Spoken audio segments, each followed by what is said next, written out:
Hola, soy Carmen Esteban, soy psicóloga infantil, estoy especializada en la etapa de infancia y adolescencia y actualmente trabajo en un colegio en Valencia en la etapa de secundaria y de bachillerato. En la unidad 6 vamos a hablar sobre la violencia entre iguales en el contexto escolar, específicamente vamos a hablar sobre el bullying, el ciberbullying y el dating violence, que es un tipo de agresión que, aunque no es reciente, sí que es un concepto bastante nuevo. Vamos a empezar hablando del bullying, ¿vale? Y bueno, pues así a modo de reflexión, aquí podéis ver un mapa que hizo la ONG internacional Bullying Sin Fronteras, donde hablaban de los países donde más bullying había.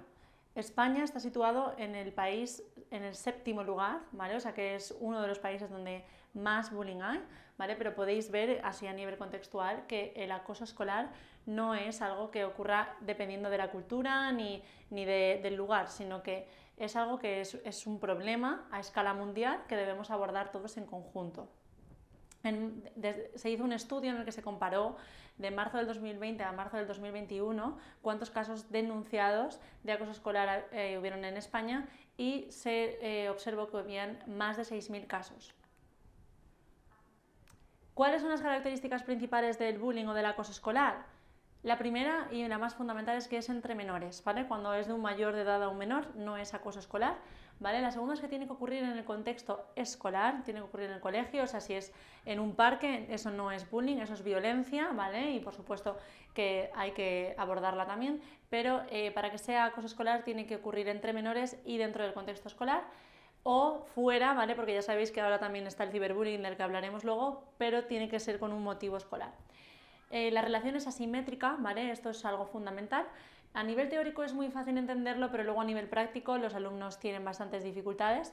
Que algo sea asimétrico, que una relación sea asimétrica, no quiere decir que el balance de poder sea desigual por el número o la cantidad de alumnos que haya, porque por supuesto que eso es desigualdad. También pueden ser por cosas como, por ejemplo, si el niño acosado es un niño con algún tipo de discapacidad o algún tipo de trastorno. También puede ser, por ejemplo, si el balance a nivel de adaptación social es diferente, pues por ejemplo un niño muy líder acosando a otro que es menos líder, también por ejemplo si son nuevos o no son nuevos los alumnos, ¿vale? Y también esa relación de poder no solamente viene determinada por la cantidad, ¿vale? Sino también por los rasgos de personalidad o del contexto que suceda. Y las características también es que tiene que ser algo repetitivo y que se alargue en el tiempo. Con algo repetitivo no queremos decir 3 o 4 meses, ¿vale? Porque entonces es demasiado tiempo para el menor. Algo repetitivo quiere decir que a pesar de haber hablado con esa persona y haberle explicado que deje tranquilo a ese niño, las consecuencias que haya tenido, continúe, ya se consideraría bullying. ¿Cuáles son los componentes de una situación de bullying? Bien, pues hay varios componentes, pero yo los voy a resumir en 3, ¿vale? Porque es la forma más sencilla y más gráfica de poder entender cómo se compone una situación de bullying. Por un lado tenemos a la víctima, ¿vale? Que es el sujeto que recibe el acoso. Por otro lado tenemos el acosador o la acosadora, que es la persona que está ejerciendo, ¿no?, las conductas principales de acoso, y por otro lado tenemos a los espectadores u observadores que juegan un papel muy importante en este triángulo de bullying. Ahora vamos a entrar a explicar cada una de las características de estos 3 componentes. Por un lado, las características del agresor, ¿vale? También conocido como víctima activa, porque se supone, ¿vale?, que por los estudios ha demostrado que estos agresores han sido víctimas en otras situaciones, ¿no? Entonces quizás en el pasado ellos fueron víctimas de acoso escolar o son víctimas también de conflictos familiares que puedan sufrir o de maltrato familiar también, ¿vale? Entonces se pueden llamar de las dos formas, agresores o víctimas activas. A mí personalmente me gusta el concepto de víctima activa porque generalmente al agresor se le tiende a rechazar, etiquetar mucho en los colegios, en los contextos escolares, y esto no ayuda a motivar el cambio, sino más bien todo lo contrario. A veces por proteger a la víctima rechazamos, ninguneamos al agresor, y eso hace que el agresor lo que haga es que cambie el foco de atención. Vale, pues dejo a esta persona, pero como sigo con mucha rabia y sigo encasillado en la etiqueta de agresor, voy a buscar otras personas a las que hacerlo. Entonces es importante trabajar con ellos desde la comprensión, la empatía, para motivar al cambio. ¿Cuáles son las características que pueden tener los agresores? Pues suelen ser personas más mayores o incluso repetidores que están en la misma aula, con un rendimiento escolar generalmente bajo, con una actitud negativa hacia la escuela, no son niños que estén motivados ni implicados en la escuela, ni con los valores que se transmiten. Suelen ser niños fuertes físicamente, y si no son físicamente fuertes, por lo menos psicológicamente aparentemente lo son, con dificultades en cuanto a las habilidades sociales, como por ejemplo la empatía. Son niños impulsivos que no suelen pensar en las consecuencias a largo plazo, sino que se centran más en el ahora, que relacionan el poder al miedo, ¿no? Yo siempre trabajo con ellos en el aula que el poder es respeto, ¿no? Incluso al profesorado. Tú cuando respetas a un profesor o respetas a un niño no es porque le tengas miedo, sino porque lo respetas por cómo es. También suelen ser niños bastante líderes, con una baja tolerancia a la frustración que va de la mano de una baja autoestima y por lo tanto muchas veces se ven reflejados y proyectan sus frustraciones en la víctima. Les cuesta aceptar las normas sociales, con una actitud hostil y desafiante con padres y profesores también, no solamente con sus iguales. Generalmente tienen una escasa supervisión parental, por eso también es difícil trabajarlo, porque desde el contexto escolar muchas veces se trabaja, pero cuando intentas trabajarlo con las familias hay una barrera importante. Aparentemente seguros, y pongo aparentemente seguros porque realmente detrás hay una gran inseguridad, aunque lo intentan maquillar con una aparente seguridad, y con un locus de control externo. ¿Qué quiero decir con esto? Que generalmente cuando intentas que reflexionen sobre la responsabilidad que han tenido, siempre tachan al de enfrente o intentan lanzar balones fuera, ¿no? Cuando les dices, a ver, esto que has hecho, esto que le has dicho a esta persona, porque lo has hecho, puedes ser consciente de cómo se ha podido sentir esa persona. Ellos intentan siempre echar balones fuera. Ya, pero es que hay otras personas que también lo hacen, o ya, pero es que él también me dijo esto. En vez de asumir la responsabilidad de sus propios actos, tienden a victimizarse, porque realmente son víctimas activas, para justificar sus acciones. Y ahí es importante que ellos aprendan a tener un locus de control interno y que aprendan a aceptar sus responsabilidades, y que el hecho de que otras personas hayan hecho no hace que lo que tú hayas hecho esté mejor. ¿Cuáles son las necesidades que tiene? ¿Qué es lo que motiva a un agresor a hacer este tipo de conductas violentas hacia otra persona? Pues la necesidad de protagonismo, ¿vale? Porque de esa forma lo está adquiriendo, porque hay observadores que, incluso aliados que están con él, de su parte, sentirse superior, ¿no? Generando esa relación de desequilibrio, de alguna forma ellos están sintiendo con un control sobre otra persona, sentirse diferentes, ¿vale? Y por último, llenar un vacío emocional. Pues a lo mejor son niños que están teniendo una historia familiar complicada o que el rendimiento académico no está yendo bien, e intentan satisfacer ese vacío con un falso poder o con una falsa sensación de seguridad. ¿Cuáles son las características de la víctima? ¿Vale? También conocida como víctima pasiva. La primera es que suelen ser personas con unas diferencias físicas o culturales que les hacen ser diferentes y por lo tanto un objeto más fácil de burla o ¿no? de objeto de comentarios, de ponerle un apodo en relación a algo de su físico o algo de su conducta.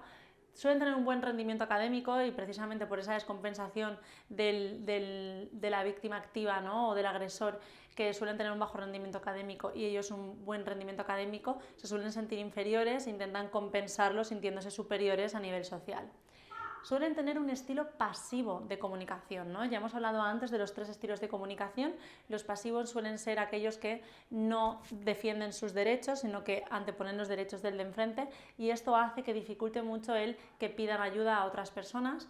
Suelen ser hijos de padres helicóptero, de padres muy sobreprotectores que quieren estar constantemente controlando qué está pasando, qué están haciendo, y sin embargo eso tiene un efecto contrario, ¿no? Y los niños no quieren, o sea, quieren sentirse autónomos, resolver sus problemas por su cuenta, y a veces eso les lleva a no saber pedir ayuda cuando realmente toca. Falta de apoyo social, suelen ser niños con una escasa red de apoyo social, a veces tienen un amigo o dos, otras veces no tienen amigos. Y el concepto de indefensión aprendida que os he explicado en temas anteriores, en el que la víctima aprende que por mucho esfuerzo que haga, por mucho que lo intente, no va a conseguir salir de ahí. Os he puesto aquí la imagen de este elefante, ¿no? Que como cuando antes se permitían los elefantes en los circos, o ¿no? Cuando ves este tipo de cosas en los zoos, que dices, madre mía, pero si el animal, si quisiera, es que tiene mucha más fuerza, ¿no? Podría salir, podría atacar al domador o donde esté atado, a la estaca donde esté atado. ¿Por qué no lo hace, no? Pues no lo hace porque de pequeño lo intentó, pero como no pudo hacerlo, al final se ha resignado y ha aceptado que no lo puede hacer, ¿no? Pues esto es algo similar, esto es algo que le pasa también a las víctimas de acoso escolar, y es que quizá en algún momento lo han intentado, pero no han podido, no han recibido respuesta, no se les ha escuchado lo suficiente, no lo han dicho a la persona adecuada a lo mejor, y entonces aprenden que por mucho que ellos hagan no van a poder, y prefieren resignarse y aceptar esa falta de libertad que seguir intentándolo y pedir ayuda. ¿Qué tipos de víctima tenemos? Pues tenemos los rechazados agresivos y los rechazados sumisos, ¿vale? Los rechazados sumisos, por empezar con ellos, es mucho más fácil de entender porque son aquellas víctimas que son totalmente pasivas, ¿vale? Como hemos dicho, ese estilo de comunicación. No piden ayuda, anteponen los derechos de los demás y no dicen nada. Pero luego tenemos otro tipo de víctimas, ¿vale? Que son los rechazados agresivos, que son aquellos que sí que intentan tomar represalias, ¿vale? Pero de forma agresiva. Entonces a lo mejor están sufriendo un acoso desde hace mucho tiempo y de repente la víctima se enfada y hace algo para vengarse, ¿vale? Entonces a veces eso hace que los profesores y los educadores los pongan en una situación de igualdad y digan, ya, pero él te ha hecho esto, pero tú también le has hecho esto. Ya, pero ¿cuánto tiempo lleva esta persona sufriendo, ¿no? Sigue habiendo un desequilibrio. Entonces, esos casos son más difíciles de detectar y es importante valorar otras cosas, no únicamente el acto o la respuesta que haya tenido, sino si es una persona que está aislada, el rendimiento académico, cómo va, cómo es el estilo de educación que tiene en casa. Hay que tener otras variables en cuenta para ver si es perfil víctima, que son el perfil que os he estado explicando en diapositivas anteriores. ¿Qué síntomas podemos ver para detectar si un niño o una niña puede estar siendo víctima de acoso escolar? Pues altos niveles de ansiedad, excusas para irse a casa, estos los tendréis muchísimo ahí en la enfermería, porque siempre somatizan mucho, ¿vale? Con dolores de barriga, me duele la cabeza, me encuentro mal, estoy mareado. Además suelen inventar excusas de cosas que no podemos ver ni comprobar, ¿vale? No es me duele la garganta y tú puedes ver si tiene la garganta roja, o no son cosas como si tengo fiebre, son excusas de cosas más subjetivas que obviamente pues tú puedes identificar, pero hasta un punto. Absentismo, ¿vale? Suelen fallar mucho al colegio porque también vienen con esas excusas a casa. Aislamiento social, suelen estar mucho cerca de las figuras adultas en los patios, en los momentos así de intercambio de clase, que son los momentos en los que suele ocurrir el acoso escolar, porque es cuando no hay una supervisión. Ellos lo que hacen es que buscan esa figura a modo de escudo, entonces están siempre hablando con profesores, siempre quieren estar con ellos. Además psicosomatizan, como se está explicando, ¿no? El físico al final saca lo que la parte emocional no puede comunicar. Bajan el rendimiento, ¿vale? Hemos dicho que son personas que generalmente tienen un alto rendimiento académico, aunque no siempre, ¿vale? Pero suelen bajarlo drásticamente. Tienen una apatía emocional, a lo mejor son personas que solían ser más habladoras y de repente dejan de hablar, en clase los ves más desconectados, ¿vale? O sea, hay una apatía general. Podemos identificar también autolesiones o conductas de suicidio y también una baja autoestima. Los observadores son una figura también muy importante y para mí es una de las claves para detener el acoso escolar, porque las víctimas muchas veces cuando se identifica una situación de acoso escolar a veces han pasado hasta 6 y 7 meses y las víctimas están muy anuladas. Entonces realmente los que tienen una responsabilidad muy importante a la hora de parar la situación son los observadores, ¿vale? En un estudio que se hizo se demostró que el 30% de los observadores intentaron ayudar alguna vez a las víctimas, pero el 70% no lo intentó, y no lo intentó por dos motivos. El primero, porque no era de su incumbencia, un 40%, y el 30% porque no sentían que debían hacerlo, porque decían cosas como pues que hable la víctima, ¿no? Yo porque tengo que hablar con él, él ya es mayorcito o también sabe hablar, o yo sí que lo digo cuando me pasa algo. ¿Vale? Entonces, cuando hacemos coeducación, cuando hacemos este tipo de educación en los colegios, cuando hablamos para concienciar del papel tan importante que tienen los observadores, yo siempre les cuento estas dos historias que quizás os pueden servir para si estáis en una situación así. Para aquellos que dicen que no es de su incumbencia, yo siempre intento comparar las situaciones emocionales con las situaciones físicas porque algo físico es mucho más fácil de ver y de entender. Entonces yo les digo, a ver, si tú vas por la calle y de repente ves un accidente de coche, ¿tú qué haces? Y siempre la respuesta es, pues llamo a una ambulancia, llamo a la policía, llamo al 112, ¿no? Y yo les digo, ¿y por qué? Y me dicen, pues hombre, porque hay una persona que necesita ayuda, ¿no? Y yo les digo, vale, perfecto. ¿y qué pasaría si yo te digo que yo he visto un accidente de coche, pero que he pasado y me he venido a trabajar? Hombre, pues ¿cómo vas a hacer eso? ¿No? Y se llevan las manos a la cabeza. Y entonces les dices, pues esto es lo mismo. Un accidente de coche es físico y tú lo estás viendo, pero ante un acoso escolar también hay una persona que está sufriendo, que necesita ayuda de personas expertas, y pensar que no es de tu incumbencia es un error, porque es tan de tu incumbencia asistir a la persona que ha tenido un accidente como a la persona que está sufriendo cada día acoso escolar.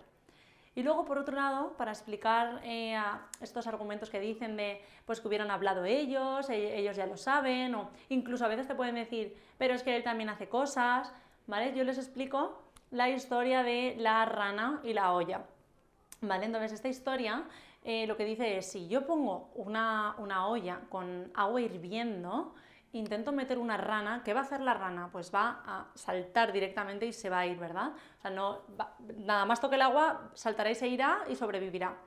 Pero si yo meto a la rana en el agua con una temperatura ideal y adecuada y voy subiendo poco a poco la temperatura del agua, seguramente esa rana no va a tener las mismas posibilidades de salir, ¿vale? Porque ya está dentro, o sea que desde dentro no se puede impulsar, el agua es más difícil, y además seguramente cuando empieza a notar los efectos del calor ya esté demasiado cansada de estar nadando.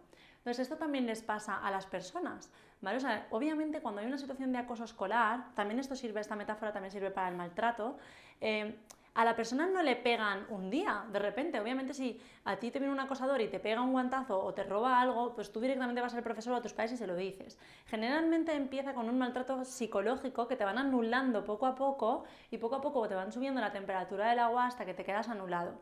Y es muy fácil desde fuera juzgar a esa rana y decir, pues que no se hubiera metido. Hombre, no, es que cuando se ha metido no estaba ese problema que tiene ahora, ¿no? Entonces nuestra labor sería coger a esa rana y ayudarle a salir.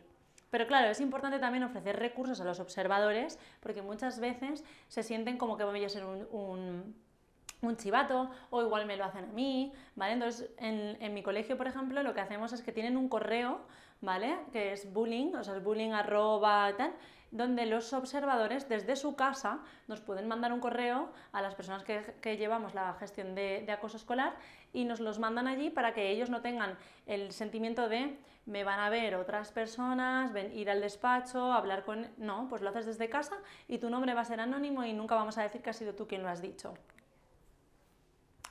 Además, una cosa muy importante, los agresores necesitan del silencio y de la complicidad de los espectadores. El agresor lo que quiere, ya hemos dicho al principio, es la aceptación social, el protagonismo, ¿no? Si los observadores se ríen de las gracias e incluso imitan las gracias o no las juzgan, eso ya está sirviendo como refuerzo, ¿vale? para el acosador. Y sin ellos, ¿vale? Sin estos observadores, se puede parar el bullying, porque entonces ya no se convierte en una situación donde hay mucha gente.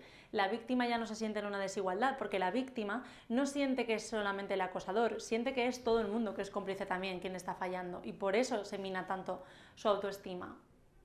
¿Qué tipos de acoso escolar podemos encontrar? Pues podemos encontrar el acoso escolar físico, ¿vale? Cuando hay empujones, palizas, también pueden ser quitarle cosas, ¿vale? Eso también es algo físico, esconder libretas, romper su material. Puede ser social, ¿vale? Cuando se les margina o se les anula. Puede ser verbal, a través de insultos, motes, por ejemplo, también es una de las formas de acoso escolar. Bullying psicológico o emocional, pues dejándolos solos, no queriendo participar con ellos en el grupo, diciendo que tiene la peste, por ejemplo. Racismo, puede ser también a través de intimidación y acoso escolar entre iguales. Y ciberbullying, del que hablaremos ahora enseguida. Y también la orientación sexual, ¿vale?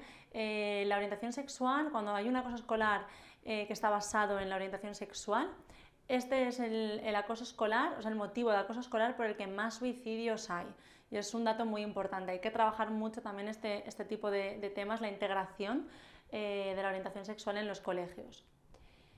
Vamos a hablar ahora del ciberbullying, ¿vale? El ciberbullying y el bullying tienen muchas similitudes, pero también tienen muchas más diferencias. ¿En qué se parece, ¿no? ¿En qué comparten? Pues que es entre menores, ¿vale? Que la relación tiene que ser asimétrica, como os he explicado antes, que hay una intención, hay una proactividad de querer hacer daño a la persona y que es algo repetitivo, ¿vale? Ojo con el concepto repetitivo, ¿vale? Porque así como físicamente cuando es bullying algo repetitivo es algo que tú tienes que haber hecho por lo menos 2 o 3 veces, ¿vale? Pero cuando es online, y esto les cuesta entenderlo, un insulto, un mote, un sticker que tú crees burlándote de otra persona, quizá tú solamente la pones una vez, pero se puede viralizar así de rápido. Entonces eso ya es tu responsabilidad, aunque tú solamente la hayas puesto una vez. Si yo, por ejemplo, creo un sticker de una persona, lo mando al grupo de WhatsApp y de ahí se distribuye, yo solamente lo he hecho una vez, pero la persona lo ha recibido muchas, y eso ya se consideraría repetitivo, aunque solamente lo hayan hecho una vez, ¿vale? O sea que, ojo con ese concepto, porque muchas veces los acosadores dicen: ay, es que yo solamente lo he hecho una vez, solo se lo dijo una vez, ya, pero es que tus actos tienen unas consecuencias, y cuando lo haces vía online se puede volver repetitivo muy fácilmente. ¿Qué diferencias hay? Pues que es vía online, ¿vale? Es cierto que el ciberacoso suele ir acompañado de bullying, ¿vale? No suele haber un ciberacoso y luego en el colegio haber una buena relación, no, ¿vale? Entonces, esta es la parte complicada del ciberacoso, que es 24 horas los 7 días en la semana, ¿no? Los niños que sufren bullying y no ciberacoso, pues obviamente el tiempo que están en el colegio, que son muchas horas, es muy angustiante, pero luego cuando llegan a casa tienen ese descanso. En cambio, con el ciberacoso es algo constante, ¿no? El sentimiento de incertidumbre, aunque no te estén diciendo algo, el saber que pueden hacerlo es muy, muy, muy doloroso. Sucede en el colegio y en casa. Hay una audiencia más extendida, ¿vale? Porque a lo mejor con el bullying pues es la gente de tu clase, pero cuando es ciberacoso pues puede ser todo el curso o puede ser más gente del colegio. El agresor puede ser anónimo, esto es un punto muy, muy, muy importante, que genera muchísima ansiedad y muchísima incertidumbre e inseguridad en la propia víctima, porque no sabe, no controla quién es, y eso da muchísimo miedo. Los niveles de supervisión son menores, ¿vale? Porque muchísimos menores no están supervisados cuando están con el móvil en casa, porque las familias están trabajando o porque están haciendo tareas de casa, entonces están ellos solos con el móvil y entonces es más fácil, la más pía que se puede hacer. La dependencia a internet, ¿vale? Porque el niño va a estar mucho más conectado, ¿no? Pendiente del móvil a ver si está pasando algo, y la viralidad. Importante también saber, ¿vale? Aquí os he dejado un vídeo que es una campaña que ha hecho UNICEF, que podéis verlo vosotros, en el que se habla de este concepto. Bueno, no hablan específicamente del concepto, pero está relacionado, ¿vale? En el que se dice que a través de las pantallas se reduce el nivel de empatía, ¿vale? ¿Por qué? Porque para que haya una empatía, nosotros tenemos que ver una comunicación verbal y no verbal, ¿vale? Con la comunicación verbal y no verbal activamos las neuronas espejo, y esas neuronas son las encargadas de la empatía. Si hay una barrera en la que yo no puedo ver ni cómo te sientes, ni qué dices, ni tu tono de voz, esas neuronas espejo se activan menos y por lo tanto mi nivel de empatía disminuye. Por eso a través de las pantallas las personas son más propensas a enviar mensajes de hate. Así que este vídeo os invito a verlo, ¿no? Que es en el que una persona escribe un mensaje desagradable para difundir un insulto de una persona, y en el vídeo van a aparecer como si el WhatsApp te hiciese preguntas para invitarte a reflexionar y activar esa empatía, ¿no? De, ¿estás seguro que lo quieres enviar? ¿Tú sabes que esa persona puede estar sufriendo? ¿Sabes que esto que puedes hacer le puede llevar a tomar decisiones drásticas? ¿Sabes que esta persona está pasando un mal momento en su casa? ¿No? Y entonces al final pones, ¿sigues queriendo enviar el mensaje? Y la persona obviamente pues decide que no, porque ha activado esa sensación de empatía. Y entonces lo que dice esta campaña es que lamentablemente eso no pasa en las tecnologías hoy en día. Así que somos nosotros mismos los que tenemos que hacernos esas preguntas antes de tomar las decisiones. Barreras y soluciones, ¿vale?, del bullying y del ciberbullying. Las barreras, que normalmente suceden en espacios donde no hay adultos, que suele ser algo progresivo, como os he explicado, ¿vale? No es el primer día de repente te insulto, sino que vamos a ir poco a poco. Que se anula a la víctima y por lo tanto la víctima no siente esa fuerza para pedir ayuda. El miedo, ¿no?, de los compañeros a ser llamados chivatos, ¿no? Entonces hay que buscar soluciones, como la que os he comentado, ¿vale?, de poder hacerlo a través de un correo electrónico. Yo me acuerdo hace unos años puse una caja donde ellos podían poner situaciones escritas para denunciar situaciones de bullying. No funcionó, ¿vale?, en absoluto, porque obviamente pues, tenían el miedo a ser vistos. Luego se nos ocurrió la idea de crear el correo, y eso sí que funciona, porque no son vistos. Entonces, bueno, pues es algo que puede ayudar. Y por supuesto transmitirles que será anónimo y que nunca se dirá que han sido ellos los que nos lo han dicho. Normalización de comportamientos negativos, ¿vale? Esto está pasando muchísimo cada vez más. Los alumnos normalizan comportamientos como insultarse, robar cosas entre ellos, ¿vale? Entonces también para el profesor muchas veces es difícil diferenciar cuando lo están haciendo como broma, cuando lo están haciendo como acoso, ¿vale? Entonces ahí hay que valorar otras variables como si esa persona está bien adaptada socialmente o no, si siempre es la misma persona, ¿vale? Entonces, bueno, pues estar pendiente de eso. Y la viralidad de las redes sociales. Soluciones, vías privadas de comunicación, como os he dicho, ¿no? En lo del correo electrónico. Visibilizar el tema, ¿vale? O sea, hablar del bullying, del ciberbullying con los alumnos en las clases, llenar el colegio de pósters, ¿vale? Para que recuerden constantemente cuando vean el póster que digan, ostras, esta persona puede ser que, ¿vale? Porque si no, muchas veces ellos no lo hacen con mala intención ni se acuerdan, ¿no? Ellos están pensando en su grupo, en sus problemas y no se están pensando en el otro. Entonces, en cambio, si ven que hay mensajes, ¿no? Allí por allí, que se hacen charlas, pues se les recuerda, ¿no? que tienen que estar también pendientes de esto. Observadores cómplices, ¿no? Porque me da miedo que es mi amigo, o incluso también yo he reforzado. Romper el mito del chivato, ¿vale? Que no es lo mismo ser chivato que pedir ayuda. Ser un chivato, yo siempre les digo, mira, ser un chivato es cuando tú dices algo de otra persona, tú le dices al profesor algo de otra persona que realmente no le está haciendo daño a nadie. Pues por ejemplo, si yo sé que un amigo mío no ha traído los deberes y yo voy al profesor y le digo, Alejandro no ha hecho los deberes, profe, pues eso es ser un chivato, porque a ti qué más te da que haya hecho los deberes o no y no le está haciendo nada de daño a nadie, ¿no? Pedir ayuda es cuando la actitud que está teniendo esa persona te está haciendo daño a ti o a otra persona, ¿vale? Entonces esa es la gran diferencia. Formar al profesorado en detección de acoso es muy importante.